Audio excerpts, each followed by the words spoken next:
microscope light now. And this is where the pure magic begins.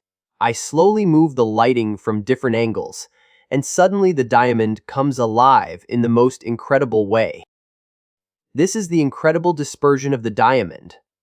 As white light enters the stone, the diamond acts like a prism, gently breaking the light into all the colors of the rainbow. Every time I move the light, new colors explode inside the stone: vivid reds, deep blues, bright yellows, and greens. It looks like a fireworks show happening deep inside the diamond.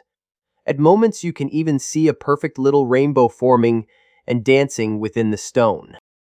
This is why diamonds have fascinated humanity for centuries.